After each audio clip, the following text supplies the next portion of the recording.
Today, we're installing the Diablo series winch bumper on a Ram TRX. As you can see, I already have the bumper put together. It's a simple install, doesn't come with instructions, but just know that it's 6 3/4 inch bolts that hold on your passenger wing and 6 3/4 inch bolts that hold on the driver. The bumper comes with 2 side marker lights that are required for the Ram TRX.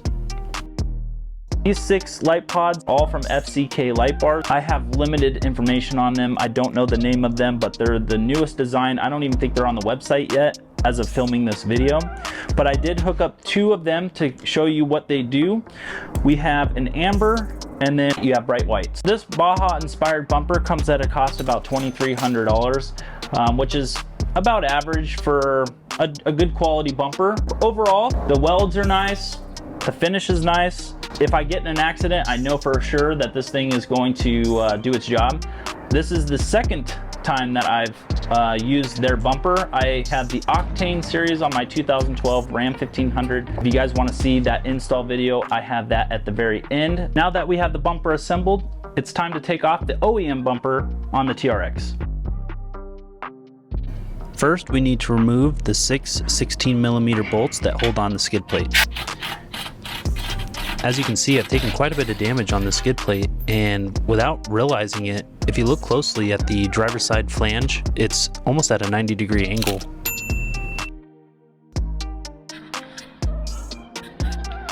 Sheesh. Next, unplug the main bumper harness connector that's located on the driver's side frame rail. Use an 8mm socket to remove the 2 bolts on the front of the inner fender well.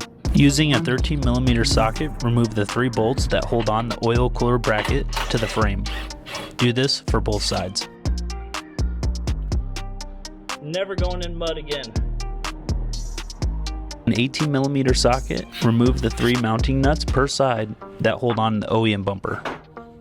And that is how you remove your OEM bumper. Now that the bumper is removed, I'm able to take off some of the aftermarket mud. Now that it's all cleaned off, it's time to reinstall our oil cooler brackets.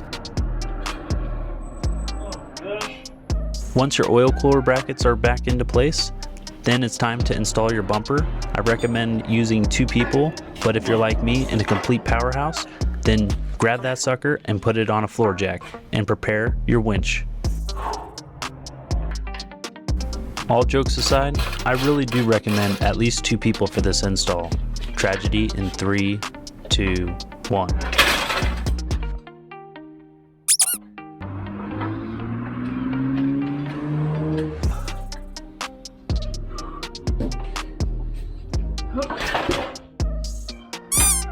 A few scratches later, I realized that the OEM tow hooks will have to be removed as this bumper will not fit with them on. I had to remove the inner 2 pod lights on each side in order to mount the bumper to the frame. The positive lead from the winch gets connected to the positive terminal of the battery, and the negative will go to a ground bolt near the power distribution center. The pod lights are going to be connected to 2 different bus bars, one being for the ambers and the other one's going to be for the whites. The stock auxiliary switch 1 and 4 will be used. The skid plate takes 9 15mm bolts.